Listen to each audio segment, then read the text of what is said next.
Hello everyone, this is Kelly again. I'm going to read you a story called The 101 Dalmatians.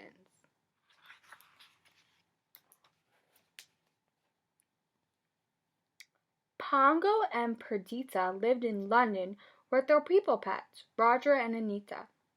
When Perdita and Pongo became parents of 15 little puppies, they were so proud. Life seemed perfect until an old friend of Anita's, Cruella de Vil, came to see the puppies. Cruella waltzed into the room demanding to see the adorable puppies and their beautiful coats. She even proclaimed that she would buy them all. "We're not selling the puppies," said Roger. "Not a single one." "You fools!" Cruella cried. "You'll be sorry." And she stormed out of the house.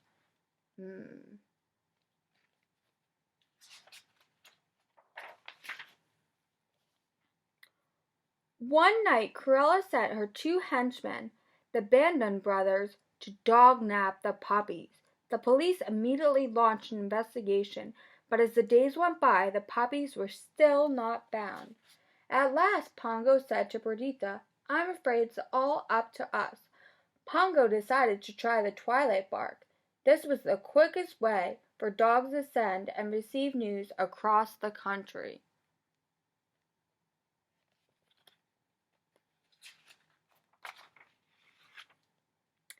That evening, from the top of Primrose Hill, Pongo sent the alarm.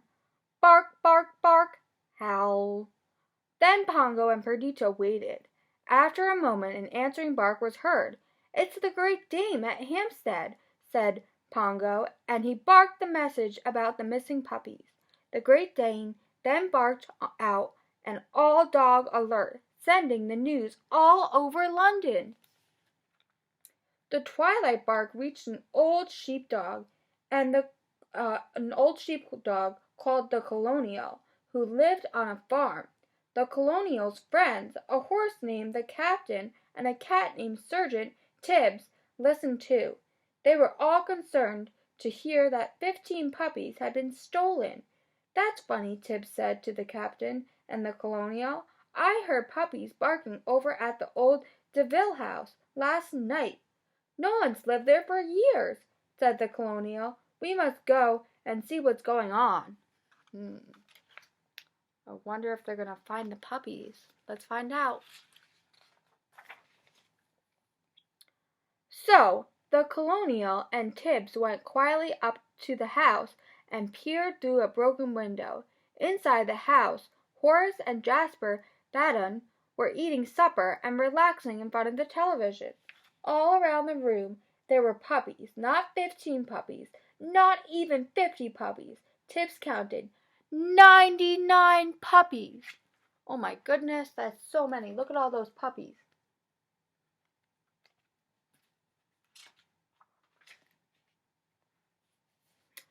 The Colonial quickly returned to the Captain's stable and loudly barked the good news.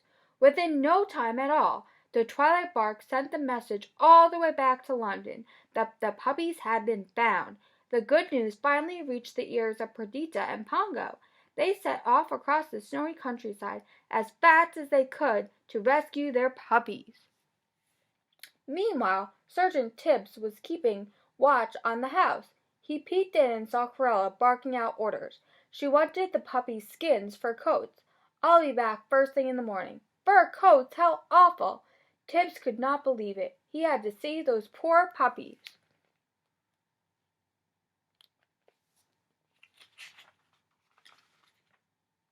There wasn't a moment to lose. As soon as the Badons began watching television again, Tibbs crept through the broken window and whispered, "Hey kids, you better get out of here if you want to save your skins."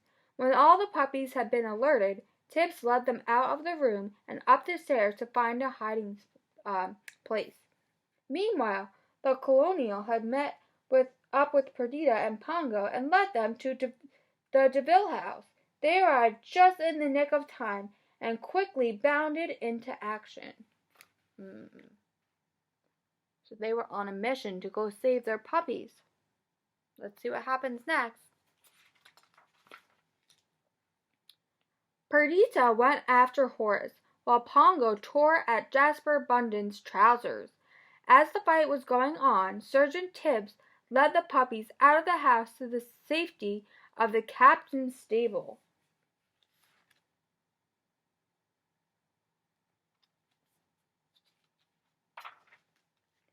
Leaving the Badons in a heap, Perdita and Pongo dashed after the puppies. When they got to the barn, Perdita checked to see if her 15 puppies were there. "You're 15 and a few more," replied the captain. "There are 99. 99, said Pongo, astonished. Whatever did Cruella want with 99 puppies? There was silence for a moment. Then one little puppy said she was going to make coats out of us. Perdita and Pongo looked at each other in horror. They had never heard of anything so evil. "We'll take them home with us," said Pongo. He was sure Roger and Anita would look after them.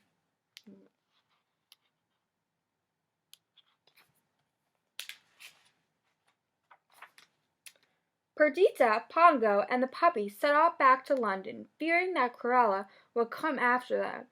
Pongo made the puppies roll in some soup until they all looked like black Labradors. "Quick, into this van," said Pongo. "It's going to London." Pongo had just enough time to leap onto the tailboard as the van sped off, escaping Cruella and the Badons. Back in London and home at last, Roger and Anita hugged the tired puppies. 14, 15, counted Roger.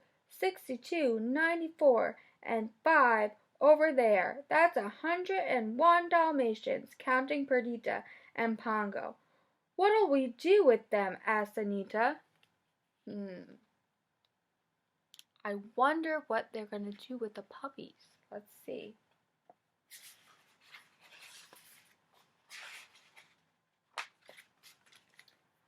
"We'll keep them," said Roger. "We'll have a plantation, a Dalmatian plantation." And that's exactly what they did. Oh, so a plantation is like a big kind of a farm with all puppies. So that's where they kept all the puppies. The end. And there is Pongo and Perdita on the back. I hope you guys enjoyed this story. Have a great summer. Bye.